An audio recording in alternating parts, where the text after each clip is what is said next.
Dukes Nation, this is your home for all things Duquesne University athletics, whether it's basketball or football or soccer or lacrosse or volleyball, track and field, golf, swimming, you name it, everything in between.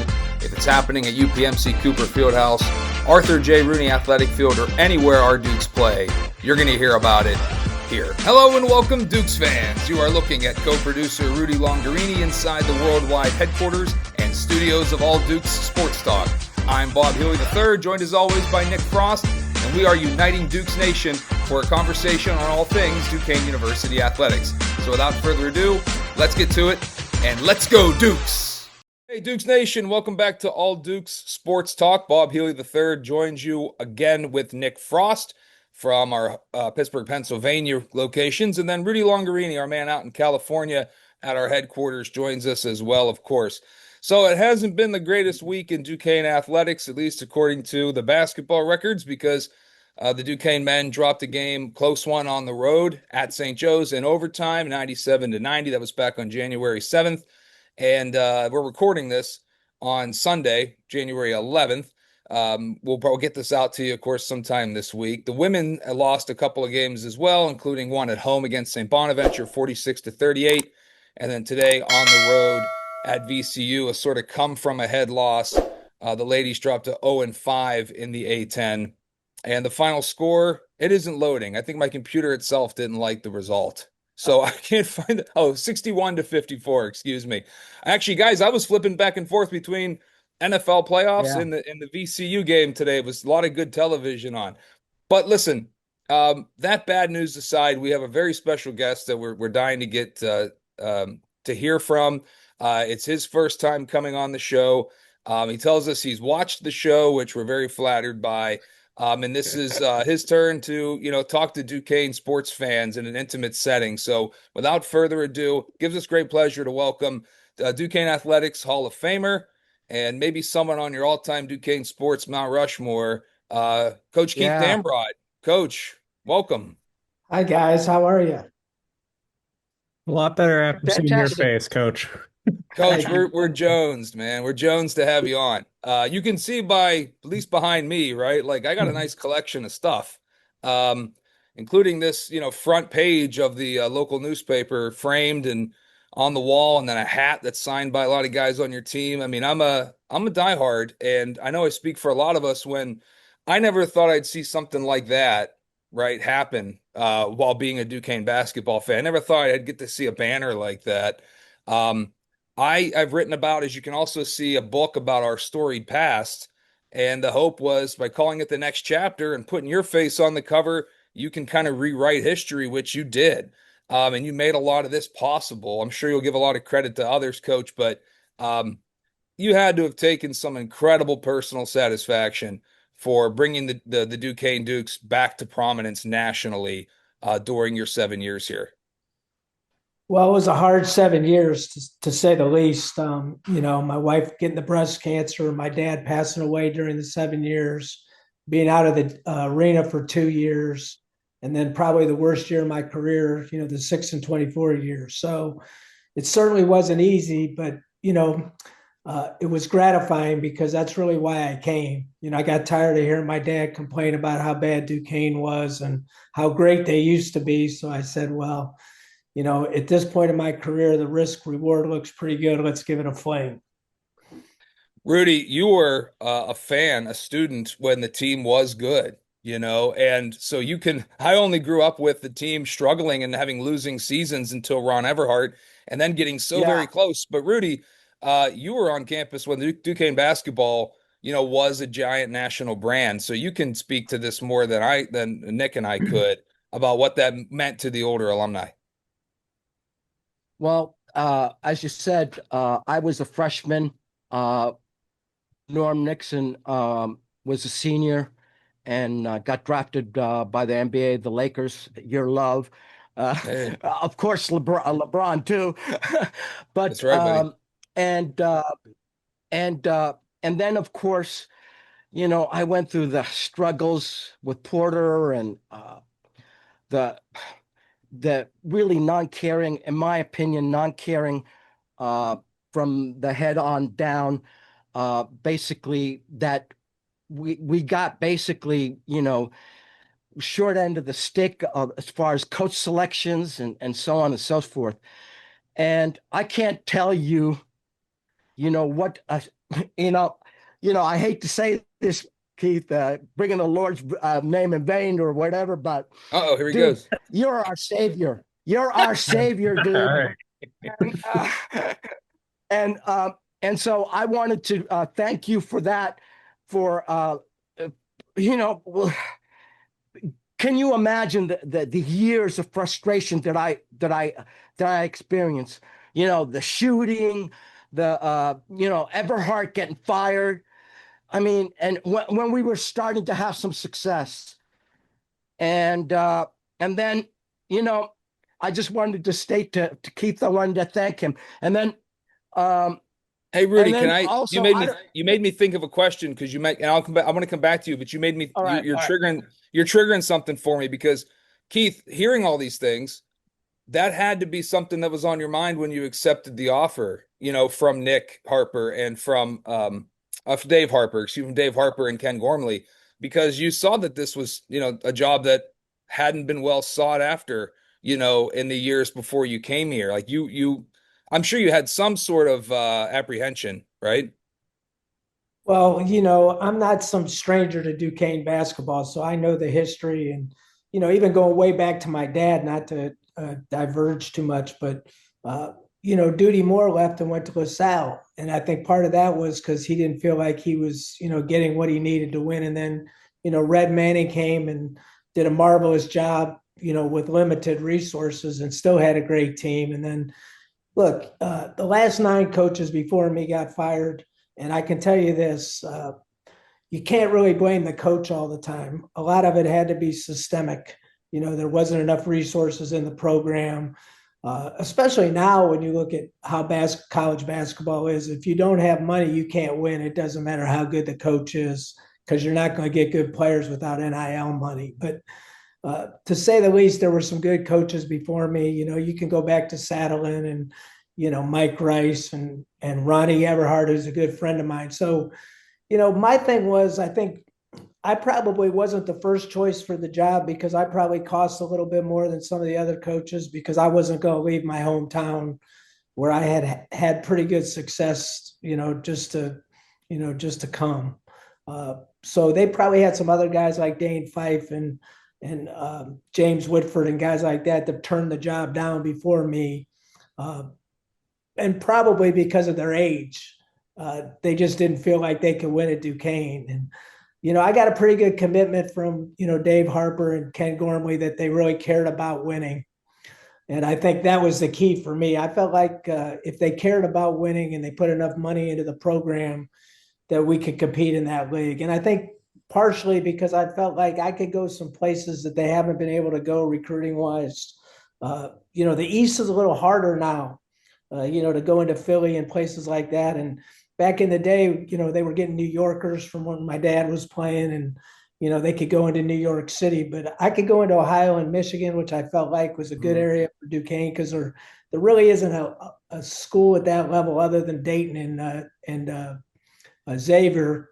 So we could go in there and nothing up in Michigan other than Michigan State. So it was a good. I felt like it was a good job for me. Nick, I'm going to give you a chance to ask a question, but Rudy, I cut you off because that was making me think about, what Keith had to accept when he came here. And so that was, Sam Costanzo was on the show. Keith, a board member at Duquesne at the time. Sam was on to talk about the football program and his work with them, but he was on the board when you were hired. And he had also been on the board when Ken Gormley was hired to be president. And Sam told us that, he put his hand up at the end of the interview process. Says, I have one more question for Ken. And Ken went, Sam, yes, we're going to have a winning basketball program again. So from the very top down, right, the board understood our brand, understood that basketball meant a lot here. It's part of our DNA. And so that, drive from Gormley with the board's blessing and initiative leads to Dave Harper, which leads to you. And that had to be so gratifying to know that you had 7 years to do the job. You took exactly 7 years, right? But it all just hit and it came together in a magical way too, in a season that, as you mentioned, after your dad had passed, your wife gets sick, then you start 0-5. That story's been Yeah. told. I mean, it actually, Coach, it feels like a Disney movie. It feels like one of those great sports movies, where the story sort of writes itself with your dad's connection, then all that you guys went through personally, and then to reawaken this sort of giant that was Duquesne basketball. That it couldn't have been more perfect. Well, I Can think you the speak two to things that? that I'm probably most proud of is I felt like, in year two and year three, we had the program turned around pretty good. Mm, And Right. in year three, we didn't get to play in the tournament. And then in year four, we had those three starters quit. Lamar Norman, Maceo Austin, and Sincere Carey quit. And we still went 9-9, but I don't know whether I was upset about it, and it really bothered me because it never really had happened to me before. And so what I did is I cleaned the entire culture, and I got rid of some good players. And that next year, we had an injury or two on top of being a little thin, and we got our brains beat in. And I'm sure a lot of people had a lot of doubt at that point, but I'm proud that we turned the program around twice, really. We did it pretty early. Yeah. We were in pretty good shape. We won 21 games. We won 11 games in the league. And then, we fell flat on our face, but then our guys rebounded again. And, to start 0-5, I've coached a long time. I knew we had a good team. We were a little unfortunate. We lost some close games. We lost to some teams that people didn't realize how good they were early. And then Day got hurt, and we kind of found Yeah. our niche. And, if you really analyze it, we won 14 out of our last 17 games in the A10. So clearly we were the best team in the league at the end of the year, and not just Yeah. for a short time period, but for a 17-game stretch. boy, Coach, you're making me go back to that season and think about those struggles, and like that's when Jake DiMichele emerges. That's when Netja starts to get more minutes too, and then like you said, it all comes together. But you also talked about the years prior where COVID happens. You get this arena, which you also, I'm assuming, were sort of promised was going to happen, right? That you had that support.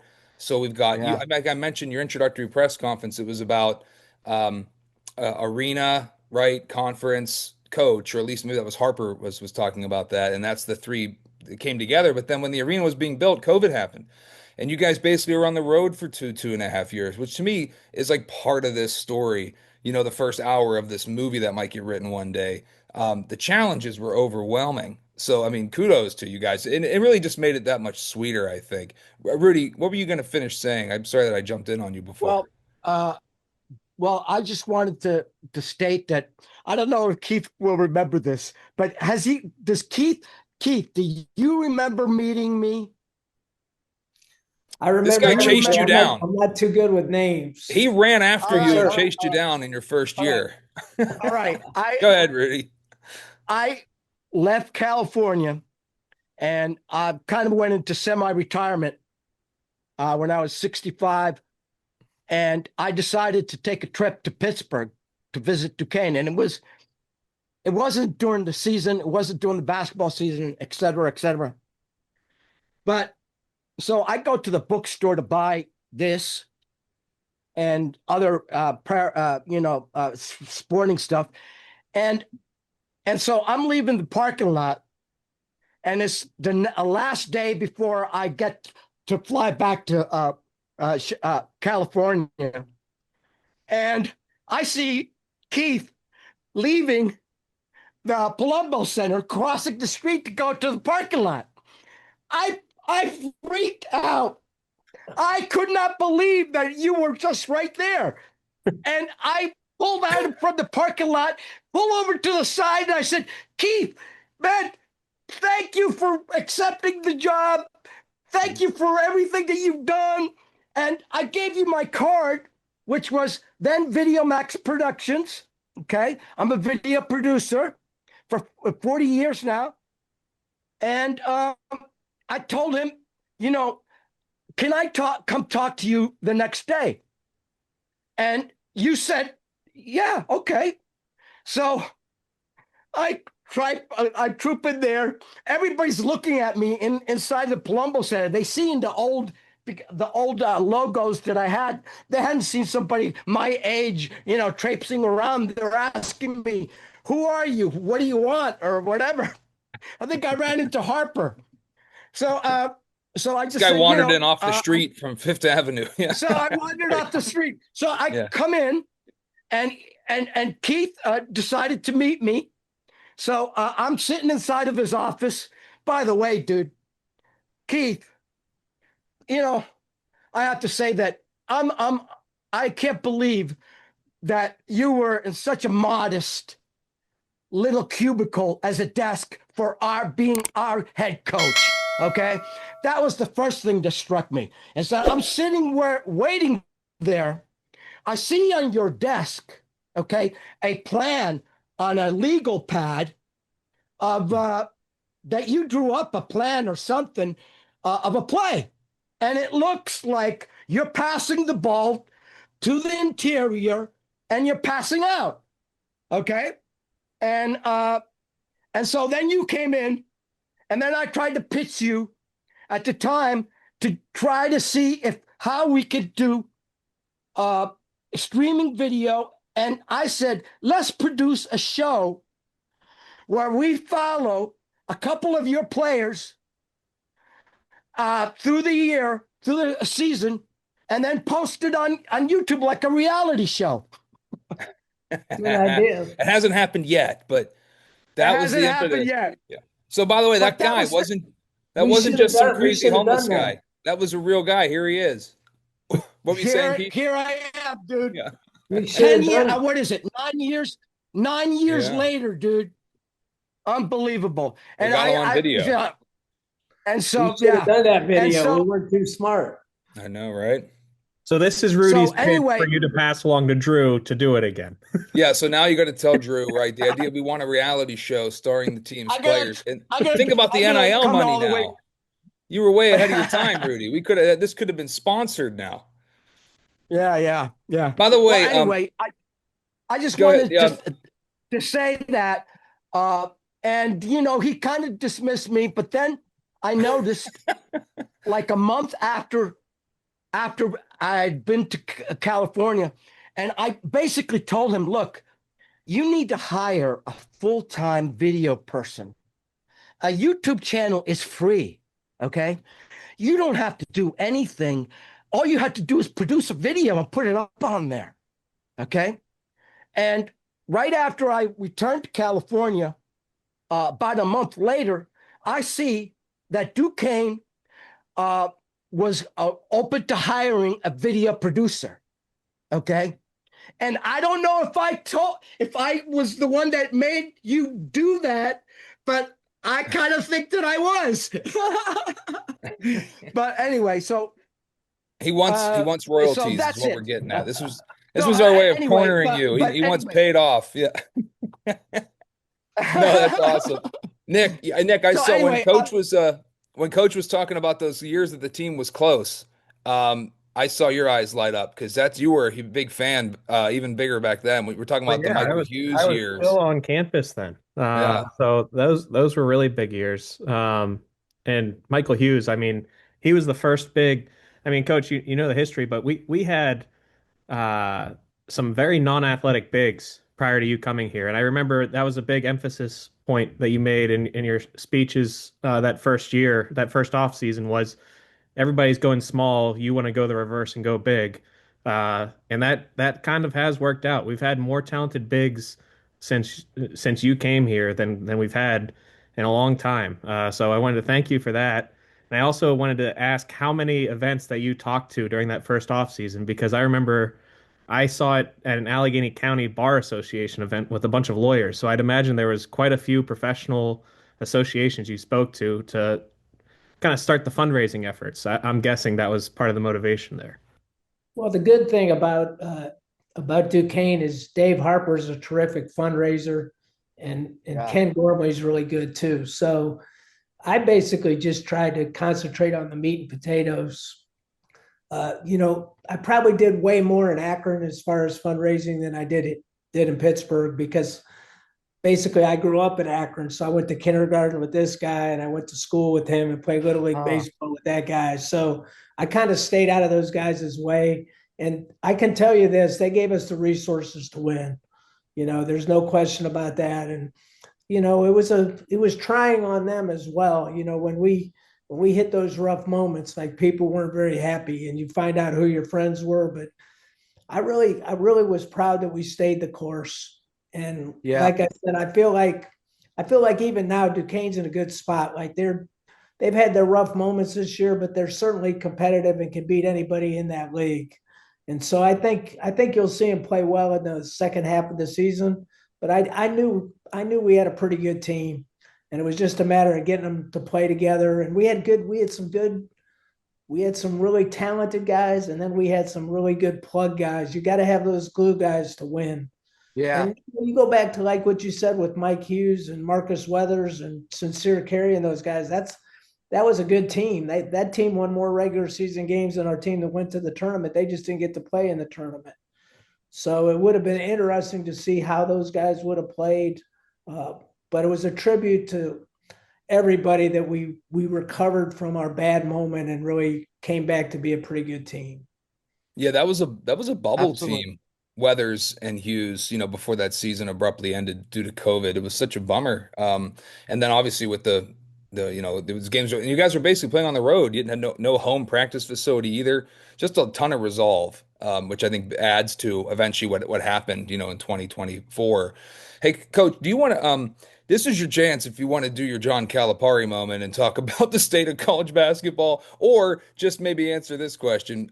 Did you kind of get out at the right time in terms of like these guys have to deal with now? Because this transfer system is what it is now. You're recruiting almost not just every year, but like in winter break to get people to come in January. And now you're seeing guys who played in the G League enter the NCAA. Are you thankful to like not have to deal with that now, or do you have any thoughts on that? I think if you're a college basketball coach, you can't really complain about it because it is what it is. It's not going away. I think the bigger issue Right. is the schools have to decide whether it's worth it or not. Like I'll use Akron as an example, which is my alma mater. You know, let's just say they've put 4,000 people in.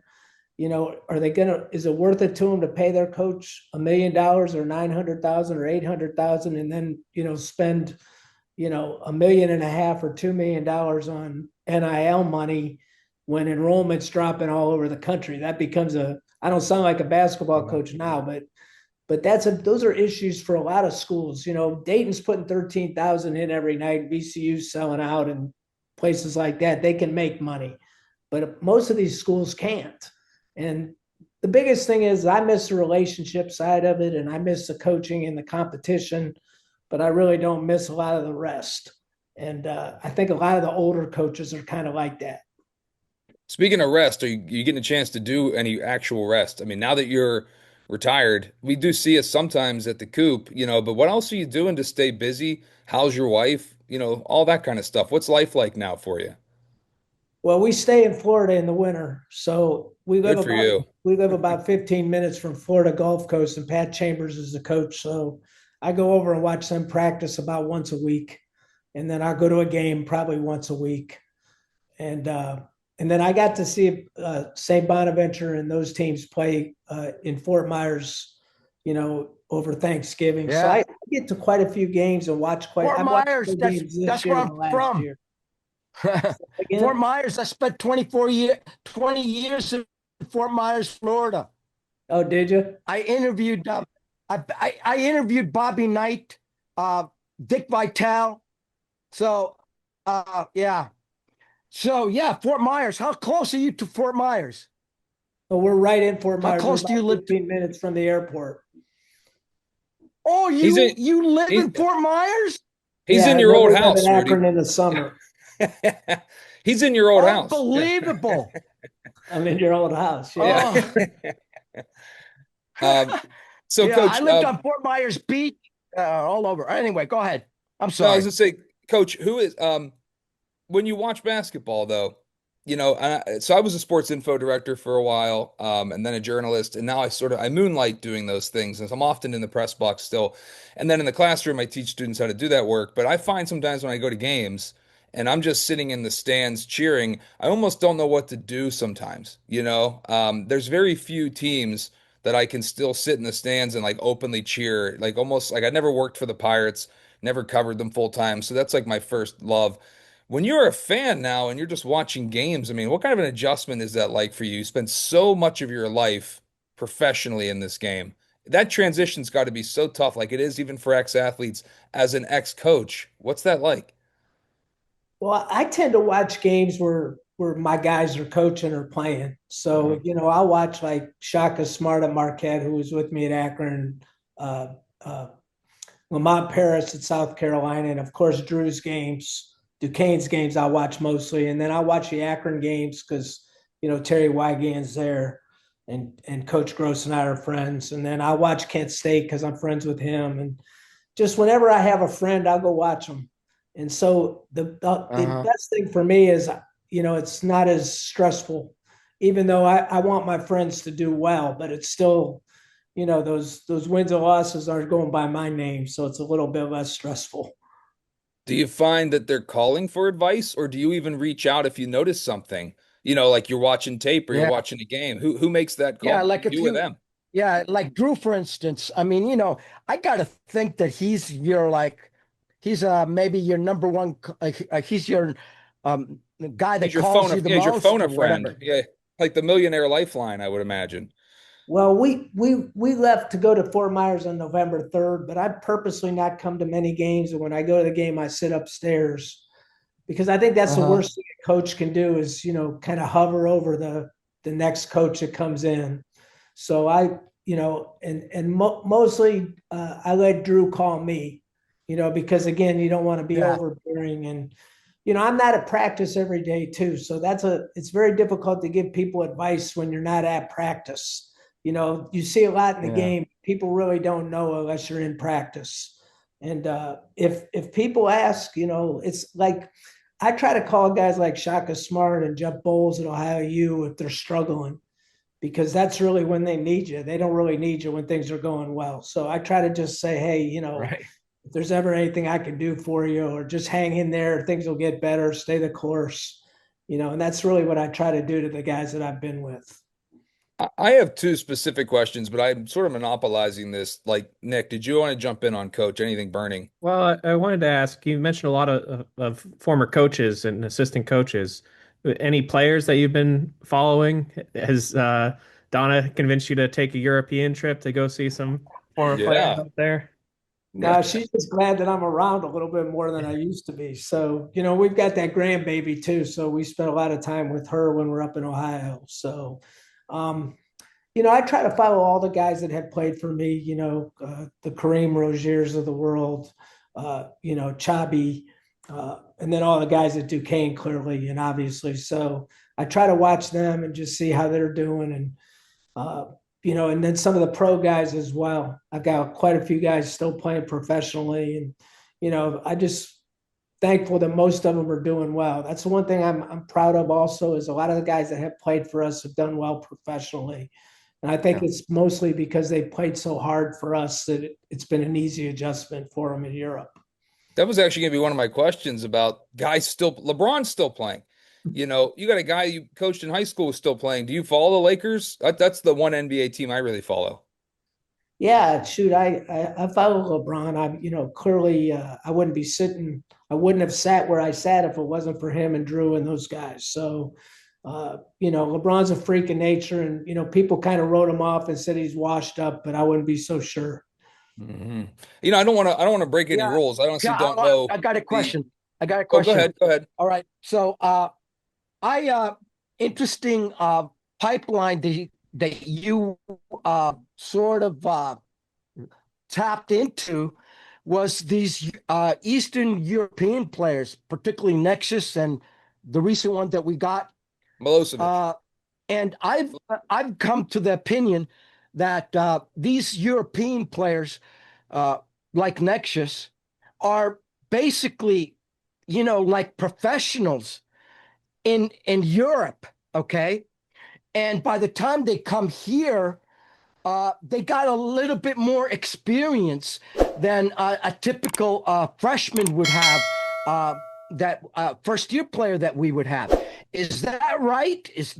Was that a conscious effort by your staff to go into Eastern Europe to get these professional. I mean, well, he played professionally there in Europe, didn't he?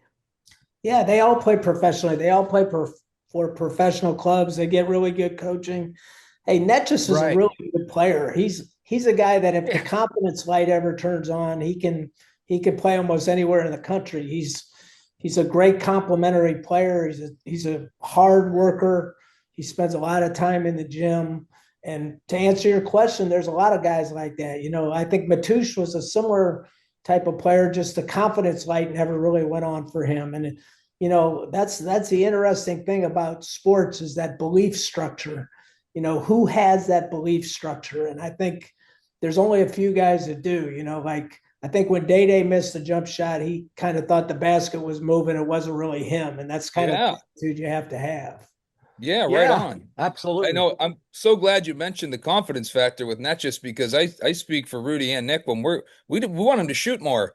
We're watching him this season, and I'm like, man, don't pass up that shot. I mean, he can get hot and carry the team. Skilled guy, can handle the ball. I just think you can see how much improvement he's made, but I feel like he's still just scratching the surface. And I'm a big fan of his because if you knew how much time he spent in the gym, he's one of the best of all the guys I've had at getting in the gym. By the way, Matus just had a good game. Yeah, he's a good role model for the rest of the team because then they see him working hard, okay? And they got to go, well, I mean, if he's putting in the time and the effort in the gym, then I got to too. And so I think he leads by example. Yeah, I will say that throughout the years I was there, the guys put a lot of extra time in the gym. And I think that's the key nowadays to get better. And I think the second key is just understanding what you're good at and what you're not good at. So, Netchus may never lead your team in scoring, but he can guard multiple positions. He can rebound the ball. He can pass the ball. He can handle the ball. So, there's places for guys like him. There's no question. By the way, I wanted to mention Matus Hronsky just had a big game the other day. I think he and some other guy on his team combined for like 54 points or something, and he had I think he had the winning bucket. He says he's actually had a good. He went to I guess probably a lesser program, more of a mid-major program than ours. But yeah, it's nice to see other guys do pretty well. Kareem's still playing. I think Kareem he's in his last year right now as well. But by the way, we all loved Kareem. Coach, we were big fans of Rozier. He was also, I had him in class a bunch, and what I learned about Kareem was that he was a natural leader. I think in the way that like maybe Tavian Dunn-Martin was one of these guys with just little spark plugs that just like you follow them. They're like they have a magnetism to them, right? I know you were a big fan of TDM, and then I thought Rozier, and meant much in the same way, was a guy who was just a great leader of men. He gathered people. He was that way in the classroom, if you can believe it. Maybe that doesn't surprise you, but it is nice to see, even after they leave here, that some of these quality people are doing pretty well. Who, other than LeBron, coach, to put you on the spot, because that's the guy everyone remembers, internationally, but from your time, let's say at Duquesne, who was that guy for you? Or maybe there's a handful of guys. Was it Dunn-Martin? Was it Rozier, who was like, what a perfect glue guy, what a good leader? Is it those guys, or is it somebody else I'm missing? Well, before I answer that, I will say that I thought our staff did a really good job, and basically my whole career, at finding guys that other people didn't want. And if you look at Eric Williams, for instance, he had no Division I offers, and he turns out to be a pretty good freshman for us, and then transferred to Oregon, which is kind of the modern problems that you have nowadays. And Sincere Carey's another guy who had no Division I offers that, was certainly a mainstay for us, and, really hurt our program when he left. But guys like Rozier, people don't understand, like, guys like that are important for your team. There's only so many great people that you can have on your team. You have to have great players, but you also have to have great people. And guys like him allow you to take a guy that might be right on the fence as far as character, because the more good people you have, the more they tend to go towards those good people. Yeah. So, Rozier, David Dixon, Chabi Barre, I can go on and on. There's been a lot of good people that played there. And I think that's key. If you look at any level, the teams that have the people that care about winning generally win. I only have one more question. Go ahead, Rudy. I'm sorry. The Barry twins, boy, were they a godsend. Oh, my goodness. Yeah, they were just a steady influence throughout the whole team. And then, of course, the one Barre brother got hurt towards the end of the season. And and so, yeah. Now you make a great point. You make a great point, Rudy. Like Drame was a key in our run. He's a tough, winning guy, and then his brother was hurt, which allowed us to play Jake, and then it kind of took some pressure off of the other Drame too, because his brother wasn't playing quite as much, which was very difficult for both Right. of them. Those are the things that you always have to juggle as a coach. Is when you have twins on your team and one's playing and one isn't playing, that's a difficult deal. And then his knee was bad, and I think once that happened, I thought the other Drame played much better. But he was a key. He made a lot of big plays for us when we made that NCAA tournament run. Mm-hmm. There's a guy whose name escapes me right now, and but he was one of those guys, Coach, that he was a center. And I remember the game we played against Dayton at home, and we beat Dayton at home convincingly. And I can't think of his name right now. At a big center you had, it was one of those moments where I thought, I don't know, maybe it was Trey Williams. But anyway, there was a big moment there where I thought, man, this team just has guts. This team is different, and it was like in a rival game. That's kind of where I knew things were going to be okay. That this was a team that wasn't going to get pushed around anymore. A lot of personal pride for me watching the transition through those guys that you were recruiting. I only have one more question, and I'll let these guys get one too, Coach. We don't want to take up too much of your time. We appreciate you being here. And that is when Drew gets hired, and he's still part of this family. He's part of the lineage. That he was. You were his mentor, in many ways. And so I think keeping Drew, who has hardware on his finger from that 2014, that obviously had a big reason why he's here. He also has a very special, close relationship with LeBron, as do you. And as Duquesne fans, we just sort of know that LeBron follows us. We don't really know how closely, but you talk to him more than we do. So can you give us some sort of insight into what is that relationship? How much support does LeBron really give us? Well, it's a good question, because the one thing I will tell you is when you have LeBron James in your corner, which he certainly was in our corner, it gets you in the door to recruit good players. Mm-hmm. Even if he doesn't, even if he does nothing, if you coached LeBron or you played with LeBron or you're LeBron's best friend, and people know that, then you get in the door. And from that point, now you can recruit some guys that normally you can't recruit. And then the shoe deal and the equipment deal on top of that really magnifies the fact that there's a relationship, because he only does 4 schools in the country. So, as far as financial help and things like that, I don't know what he's doing for Drew, but I really never asked. He did enough for me. He resurrected my career. And then, the rest, the connection alone and the recruiting presentations of just having him, talk about, the relationship with me was enough. So he does. I think it's a little bit deeper than most people realize. Nick, and then Rudy. I guess I'll ask this way. I know whenever you came, Coach, your whole family was immediately integrated into the Duquesne community. Your daughter on social media was one of our biggest advocates while you were coaching as well. Did you hear about any social media? Did you get any feedback about posts that were about you or the team from your family, or did they kind of isolate you from all of that?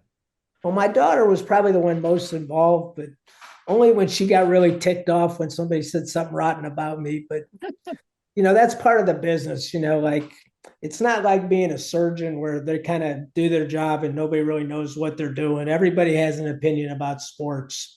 And, I would caution people just to know that people have families, like Chris Mooney, for instance. They had those billboards up in Richmond, fire Chris Mooney, and he's got 2 little kids, okay, we all know that if we don't win, we're going to get fired. It doesn't have to be public.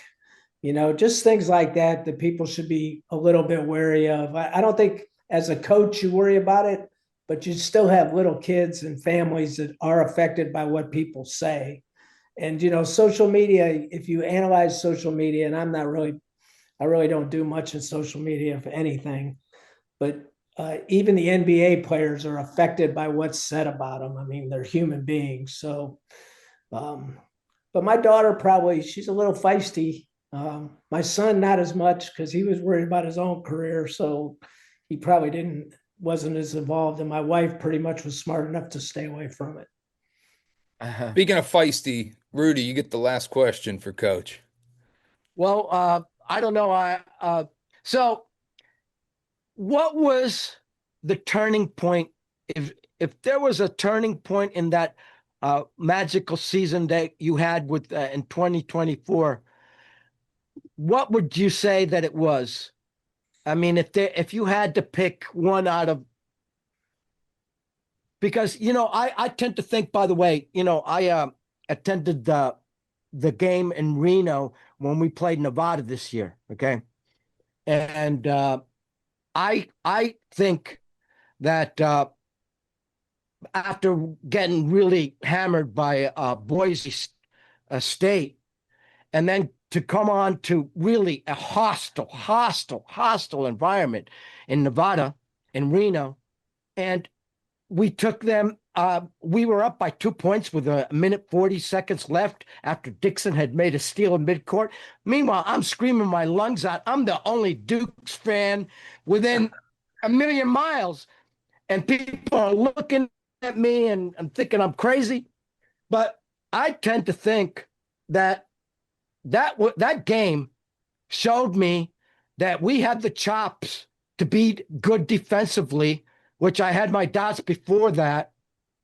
And basically we got in the game and we fought back the whole game. We were down by 12 points, 16 points at one point in the first half, then got down, like 6 or 7 in the to go into the second half. And we took the lead, and I mean, you could have heard a pin drop in that place. Okay. Yeah. But I thought a lot about this, and clearly Day Grant and Jimmy Clark deserve a lot of the credit for what happened with us. Big playmakers, well respected by their teammates, well liked by their teammates. When your best players are well liked, it's a big deal. But this is going to sound strange, but I think when Grant, when we were 0-5 and Day Grant couldn't play a couple games, that was the key for our season.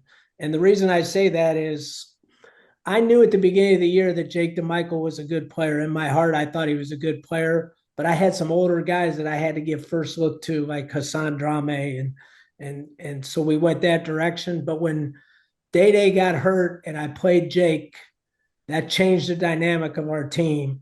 And not at that point was Jake a great player, but he was the perfect glue guy for the rest of the team. And then you add the other Drame into that mix. And now you have a good mixture. We had the ability to play fast, to play slow. We were very good defensively. We were a little grittier with Jake. We played the 4 guards, Rozier with Day and Jimmy and Jake, and we ended up starting Jimmy Clark, at the point guard position, which helped. But I think Jake deserves a lot of credit. I give him a lot of credit because you added another big time winner into the mix, and he made some plays throughout the season that really helped us. And he was the perfect mix for those other 2 guards. Yeah. The other question I have for you too is when the junior year that Clark played, I started seeing the development because, he tends to be, he wasn't really a true point guard bringing up the ball. But his senior year, I saw that you said, dude, you're going to have to take the ball up the court now, too. We're going to live with your indecisions, because before he would make, cause too many turnovers. But his senior year, I got to see that he got to handle the ball more as a point guard, as a poor point guard, and let him make the decisions. And he made them. Am I right in this assessment? Yeah, you're right. You're right, Rudy. And the one good thing about me is I'm honest. So if you weren't right, I would tell you. But yeah, but here's the thing about Jimmy Clark. Jimmy's another guy that wants to be good and cared about winning. And the Pittsburgh Steeler, as I call him, is probably one of the best athletes that I've ever coached. Like, he's right. NBA elite athletically. He's that good of an athlete. And then he always, when he played at VCU, we didn't even really guard him, because he really didn't shoot the ball well, but he developed.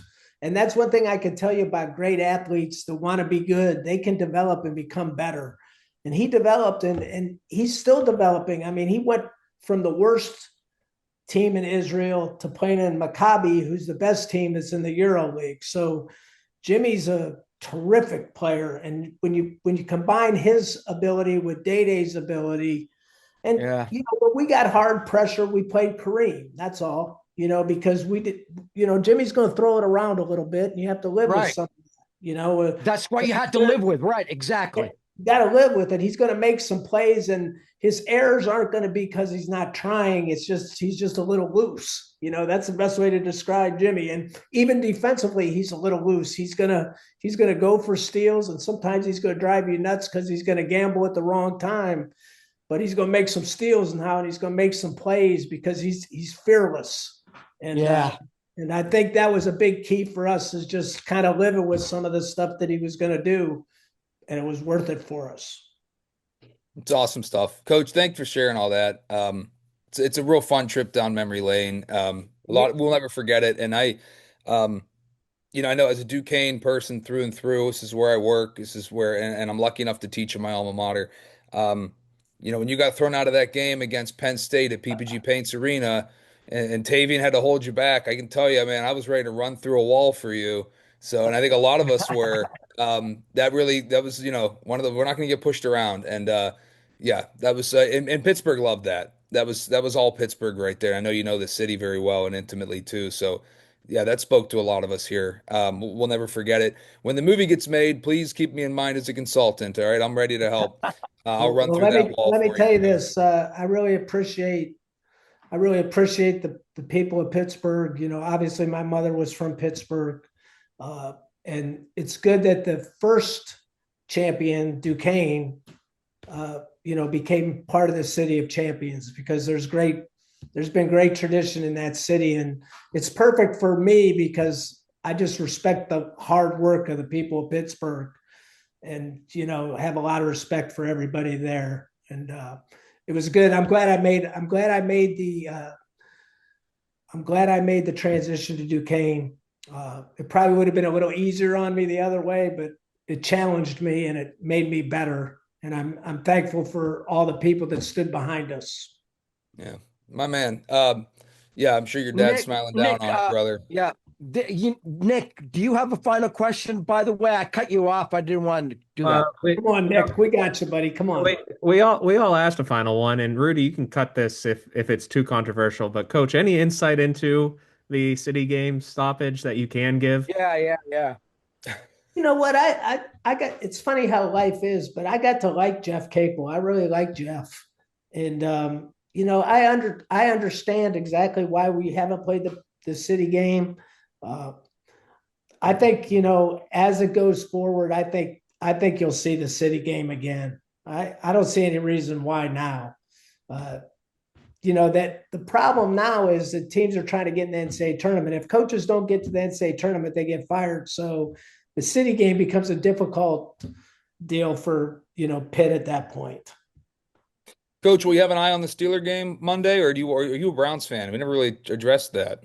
how can you be a Browns fan now? Like That's the best possible I used to answer. be when I was a kid. Yeah. But I was a big Pirate fan growing up.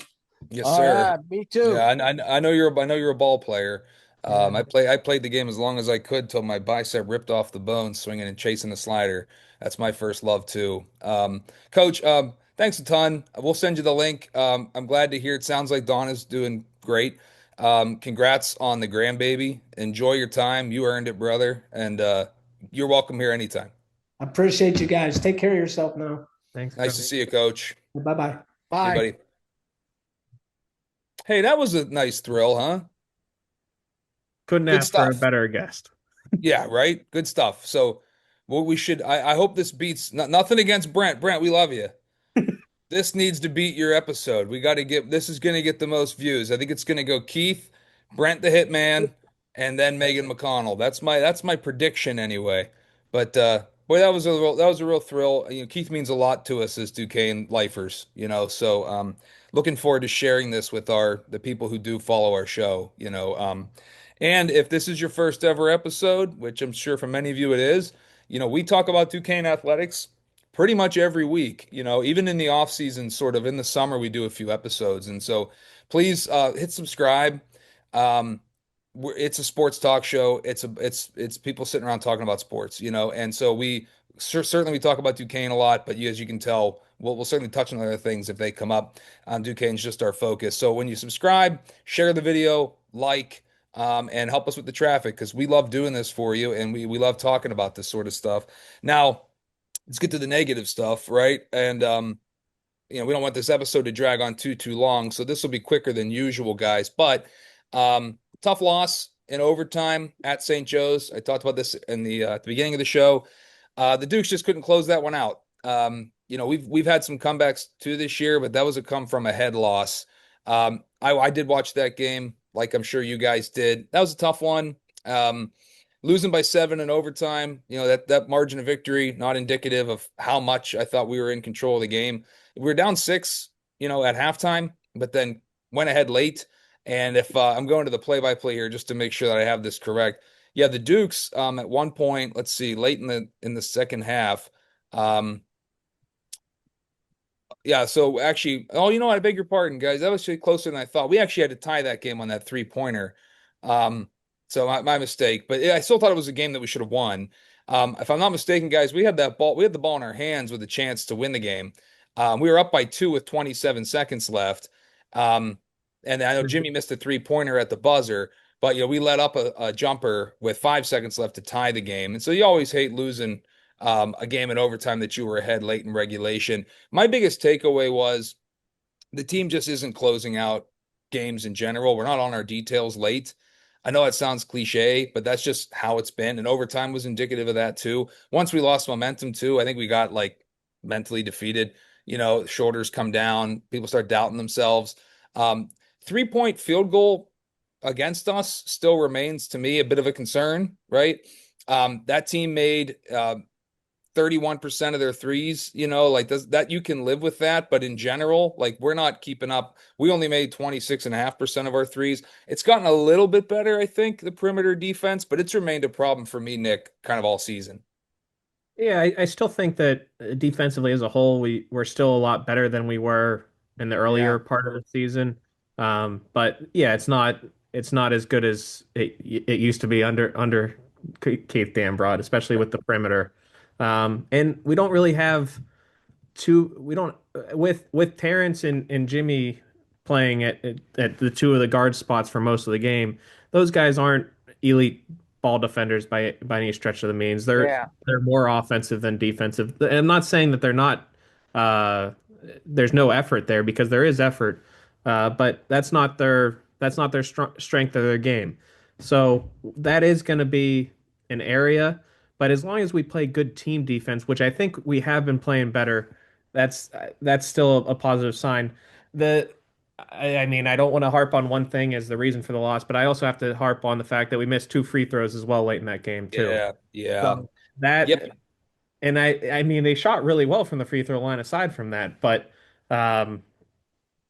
yeah, the clutch factor there, late mistakes, And also in this game, there were some flops from the St. Joe's side, That's particularly fair. number 11, Glover Toscano, which got some whistles. And then he also made a ridiculous shot to send it to overtime. So some bad luck, some mistakes, and that'll get you a loss even with some better play. I'm not overly concerned, and it was an away game. If it was at home, it would feel a lot worse. So on the guys' side, I'm not as beat up as I know a lot of people were after this game. Um, Cam Crawford in the VCU game at Duquesne, which lost 93 to 80. Um, Let me just check the exact numbers, but he didn't make a shot. Yeah, Cam 0 for 5 from the field, including 0 for 4 from 3. And then in St. Joe against St. Joe's, he was 0 for 3 from the field. And he hasn't gotten to the free throw line in either of those games. Um, I'm concerned about that. That's a lot of missed shots. That's for a starter. He's slumping. Now he is pretty much the first guy to come out. He's They we get guys off the bench getting more minutes than he does, but Yeah. you just can't see offers, I don't think, from your starters. Yeah, I mean Yeah, he's the defensive wing that we have of those right. three of the starters. So if he's playing his role right, yeah, I mean I'd still imagine he's gonna have more points than zero on most nights. And I'm gonna listen to coach's advice. It's a game. I'm not gonna trash anybody, but yeah, Jake's minutes have been going up recently, which I'm sure plays a factor too, where he might be pressing. The one player that did seem to be missing was Max. I feel like his minutes need to go up. Just with whenever he's in the game, the energy's there. So I think that does need to be rewarded a little bit more. But I don't know. We'll see. Yeah, only 3 minutes for Max against St. Joe's. But yeah, 28 for Jake. And I'm fine with that. I like seeing Jake on the floor. I do like well, Terrence Ginyard's been Terrence Ginyard all year, but these guys like Jimmy Williams, they're no Yeah, Jimmy Clark. They aren't, yeah, like you dude. said, Nick, they're not Right, shutdown defenders. right. Go ahead, Rudy. Yeah.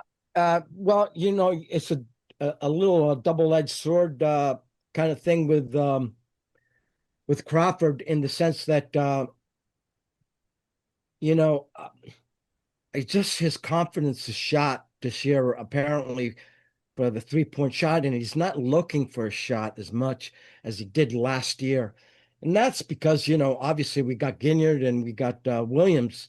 And by the way, got a big shout out to Alex Williams, man. He has been really, really, really clutch, for us the last couple games. And he was doing that in Reno too. So, yeah. So, I just don't understand. Just, I think it's just a confidence issue, man. He's gotta break through it. I mean, it's just like anything else. When you do that kind of play this kind of stuff, when you're a player, you got to shoot. You got to shoot if you got the open shot, and you got to be assertive, and you got to look for your shot if you have it.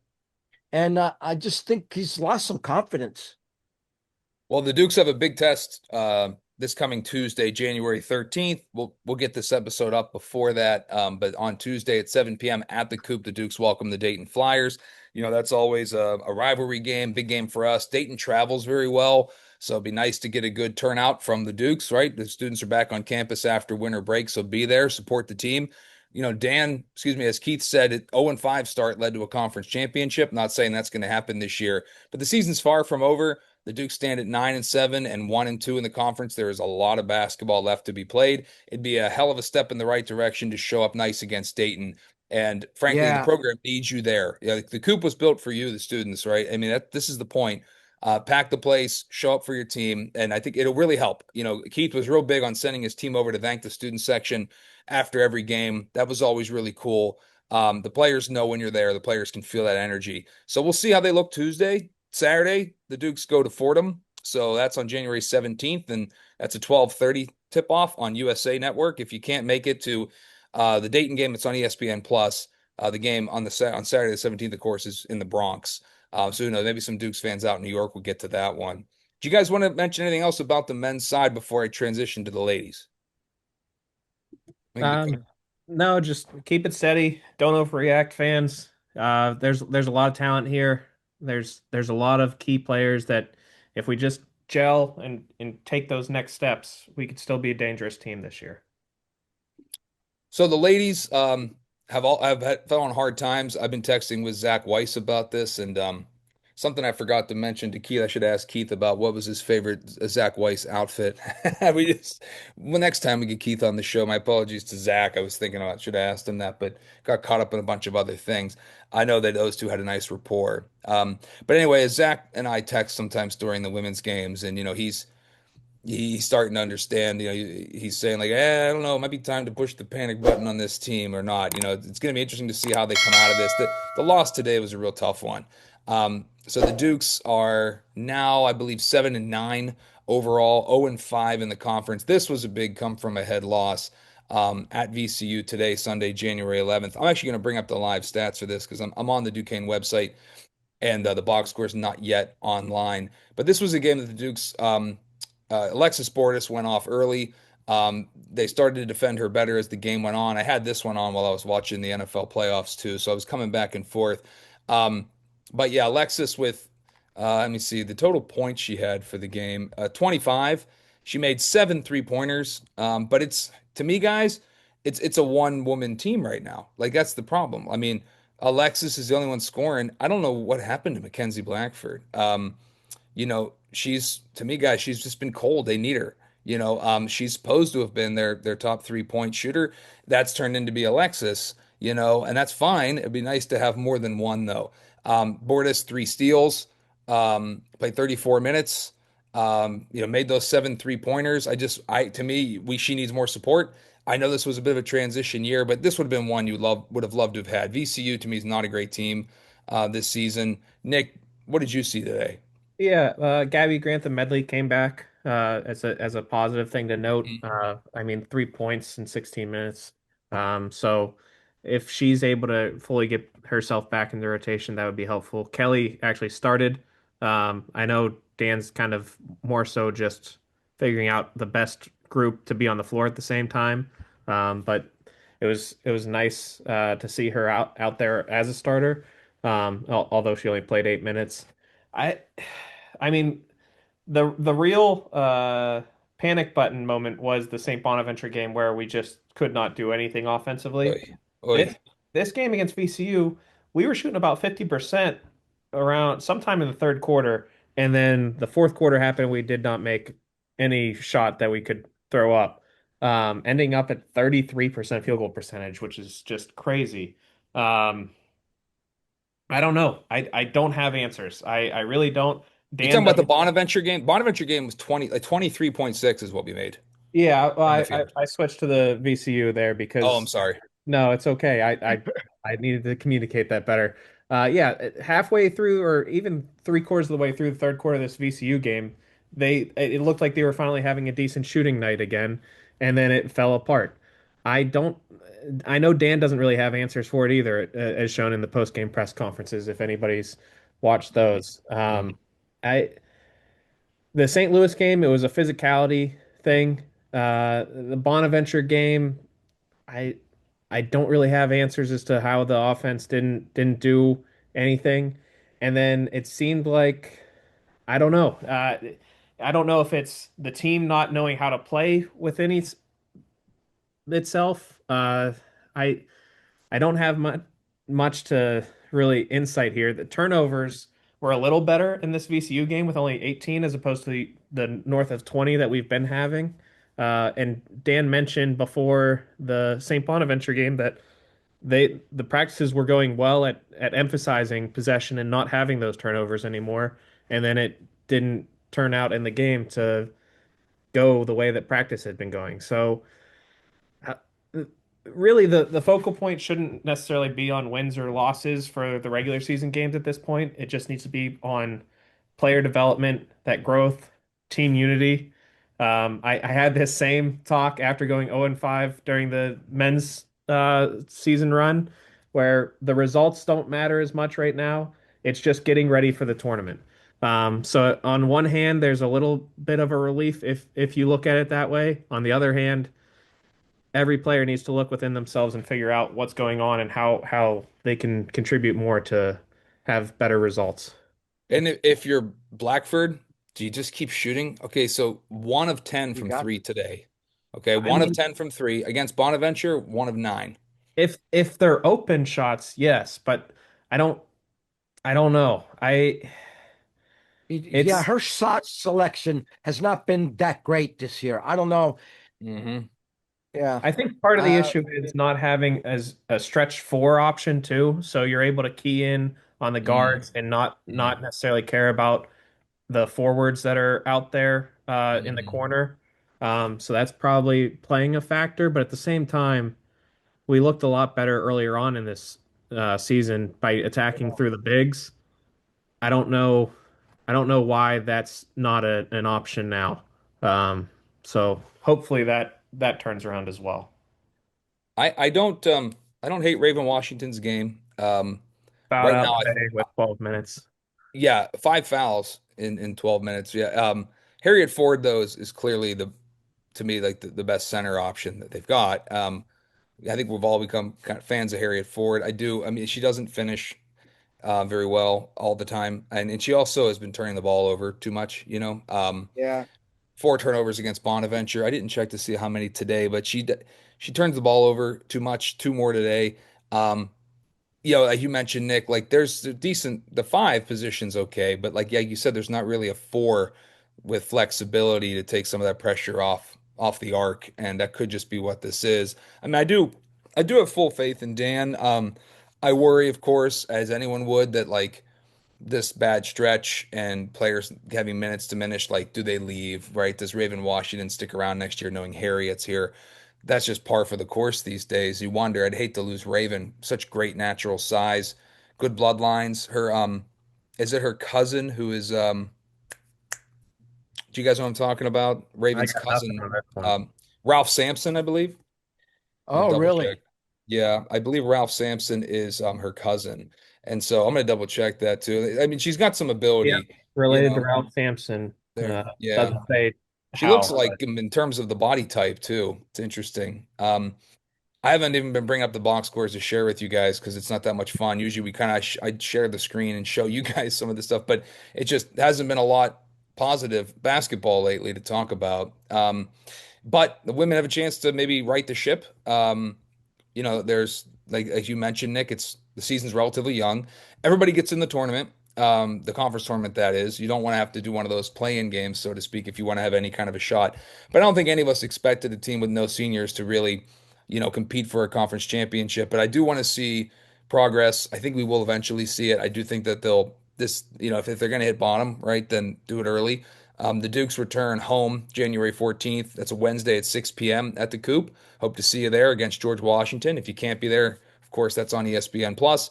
And then the Dukes go at Rhode Island Sunday at 1:30 before we record. That's going to be on USA Network. By the way, our guest next week is a man by the name of Mark Draskovic. I don't know if you guys know Mark. Mark Yeah. is, he won't mind this, so I'm going to go ahead and bring it up if I can. But Mark has a great blog about the history of Duquesne athletics. Oh. Um, his nickname is Coffee, which we can ask him why that Oh, is. I'm going to okay. look. Do you know what I'm talking Coffee. about? Yeah.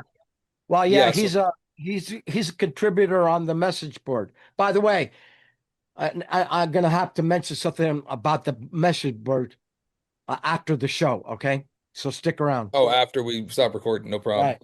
So Mark is a big fan of the history of the program, and especially his passion is the football program. Yeah. Actually cannot find his blog at this moment, but we'll plug it plenty next week. But Mark is going to help us with our all-time Duquesne athletics Mount Rushmore, and it's all sports included. We'll try to do one for the men, one for the women, as well, and then we'll also do a like of in your lifetime thing. So there's some homework for you guys to kind of think about. Mark's a great guy to bring on to talk about that sort of thing. Um, did you guys have anything men's or women's wise basketball to talk about before I move into some football news?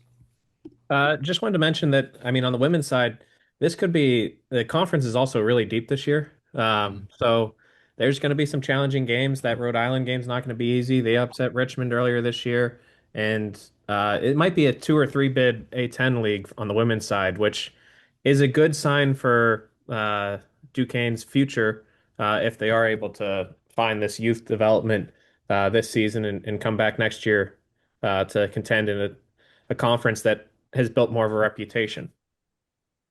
Rudy, anything? Well, you know, the last game that we won was against Pitt, and what a difference! I mean, what does that say about Pitt, by the way? Good Where we point. destroy them, okay, and then we haven't won since. I mean, so You know what? I'm okay. I'm okay with that. With the Pitt right. struggle. I'm okay with Pitt being bad. But no, I know what you mean, right? That's the sour grapes of it all, right? Yeah, You love seeing them win, but yeah, I just we're a young team. And when you're losing and like we have, uh, it kind of is tougher on the younger teams, I would suspect, because they have no basis of being able to compare it to anything. Okay, because they're coming from high schools. So and most of them, were stud players, not stud players, but players that were very capable in their high school years, and they probably had winning teams, you know. But yeah, it's kind of tough now, I gotta Mhm. say, and you gotta, just like with the Dukes in the 2024 season, you got to experience the losing to get to the winning. And this is experience, valuable experience that the ladies are getting. Yeah, no, well said. So it definitely makes the wins much sweeter. And personally, I believe in Dan Burt and his staff, and so I'm a big fan. Um, There'll be better times ahead. And I'm sure, by the way, they're going to end up retiring Megan McConnell's number. That'll be a lot of fun. So that'll be a great moment to come. This is kind of like when April Yeah. Robinson had her number retired. Be nice to see that as well. Guys, let me transition us into some football news. So here's some, since we're talking negatives, the Dukes lost three key players in the transfer portal relatively recently. This is recent news. So Brian Badash Jr. Let me go ahead and share this screen to show you these guys. But Brian Badash Jr. He's an offensive lineman starter, first team all conference guy. He went to Miami of Ohio. So Brian is gone. That's a big loss. Ish Finlater, who transferred from Virginia Tech, he's actually a Canadian native. Um, he had a lot of quality minutes on the D line this year. He's going to Oregon State. So we lose Ish. I guess he's going to his third team. And then Jabari Odamenem, who had a really good season. Jabari for us, a linebacker. Ish is a D lineman. He's going to Oregon State as well. So Ish and Jabari leaving together. But, you know, just so I'm going to share my screen here for a second, show you guys these gentlemen. So there's Brian, big leader for them. Outstanding offensive lineman. You guys know I work all the home games, so get to see these guys up close. Big fan of his. He was the FCS magazine Phil Stokes NEC Offensive Lineman of the Year back in 2024. He was first team All Conference that year. You can see guys good in the classroom too. So shame to lose him. He was this year no different. Great player for the Dukes in 2025. This year meaning last fall. Another gentleman here. I'm going to show you guys. Here's Ish. So Ish, native of Canada, came to Duquesne via Virginia Tech. He got a lot of good quality minutes this year. Sorry, got a lot of quality snaps for the Dukes. I'm gonna show you some of his stats on defense. As you can see, guy made some plays, including 3 tackles for a loss, 2 sacks, and not that many snaps. Had 2 forced fumbles. He batted a couple passes down. A lot of ability, and so we lose Ish as well. And then Jabari Odamenem, really liked this guy's game. He came to the Dukes from the University of Maine, so he's heading looks like to his third team. And you can see Odamenem's numbers. This is a game by game thing here. He was in the backfield a lot. I'm going to look here. He was taking a bunch of tackles for a loss as well. I liked his game. A couple interceptions as well this past season. Bunch of quarterback hurries. So it's a shame to lose these guys, but the transfer portal works both ways. The Dukes will get some guys from FBS down to FCS. They have to once again find their quarterback. Because this year's quarterback was, I don't know how many teams the guy had played for, been in college for a long time. That'll probably be the case again, where the Dukes seem to have like this sort of Aaron Rodgers, Russell Wilson thing happening where you get like one guy for one year. That's just how it is. And FCS programs that need to compete have to be keeping a door open for those guys. What I do feel bad for, though, are these high schoolers that, who aren't getting recruited anymore. Right. Guys, it's happening in almost every sport. Like coaches, why would I recruit high schoolers? I've got a whole transfer system, and not to mention for basketball, Europe and other places where I could be recruiting, right? So like the American high school student has a hard time getting onto a roster and getting playing time.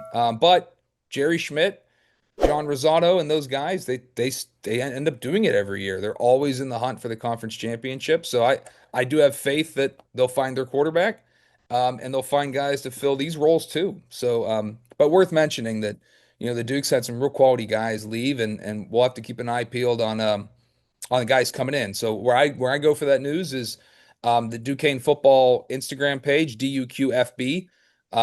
They will mention the people coming into the program. When people leave, you kind of have to hunt a little bit more for that kind of stuff online. But keep an eye out for that. Transfers coming in. Guys, somebody else I want to mention here. I read about this guy today in on Trib Live. So this is a young man I hope I pronounce his name right, Dino Nadarevic. So Dino is an outstanding high school thrower. He was a state champion in the shot put. And me as a shot put discus guy, and to a lesser extent hammer throw, this dude was a hell of a high school thrower, Dino, and he's at Duquesne now. So there's not many records I have left, and Dino might end up beating them all. I don't know if he's not a football player, so he won't have that going for him. But Dino is a heck of a thrower, and like I said, state champ in the shot, fantastic discus thrower too. We don't throw the hammer in Pennsylvania high school, but he has had a really good start to his season. But the indoor track program at Duquesne for men is not varsity. So he has to be a club athlete in the winter, and then come spring, he'll be a varsity outdoor track and field athlete. But don't be surprised if you hear a lot about Dino Nadarevic. He might end up being the best thrower we've ever had come through here, which says a lot. Myself and Chuck Mohan were probably the other two top guys, and here comes this dude here. So keep an eye on Dino. I want to mention this dude. Fantastic athlete and very gifted thrower, and he's now at Duquesne doing his thing. Another bit of news, guys. We've got some other programs that are going to start playing again soon. So, for example, the bowling team is back in business pretty soon. I'm going to go ahead and share my screen here. Bowling team's back in business. This is probably Duquesne's best shot eventually at an NCAA championship sometime in the near future. They've been pretty close. They've been in the tournament a few times since the program started. Bowling resumes January 16th through the 18th. So they're over their sort of winter part of the schedule, and now they're heading into the, I guess, more important sort of championship part of the schedule here. So as you can see at the Northeast Classic in Delaware, the Duquesne Dukes will compete January 16th through the 18th, and actually have a home meet late January, early February. And the NEC Championship is in March, followed by NCAA stuff. So we wish good luck to Jody Federhoff and the bowling squad. We keep an eye on those guys. And one of these days, we'll try to get one of those guys on here. But there's Coach Federhoff. Some lacrosse news I want to point out. They open up February 7th. So pretty soon you're going to see some more lacrosse on the Bluff. There's no home games until February 14th against Mount St. Mary's. But the Dukes did recently name a captain for the season. She's a senior, Chelsea Evans. Is going to be the Duquesne Dukes lacrosse captain this season. Chelsea is a senior midfielder. I got some numbers up here for Chelsea. As you can see, she was on the A10 all-rookie team at one point. She's got a great, student athlete resume here. So it seems like she's a great leader for this team. As you can see, she's picking up lots of ground balls and cause turnovers and draw controls and doing all the things they want you to do in the middle of the field.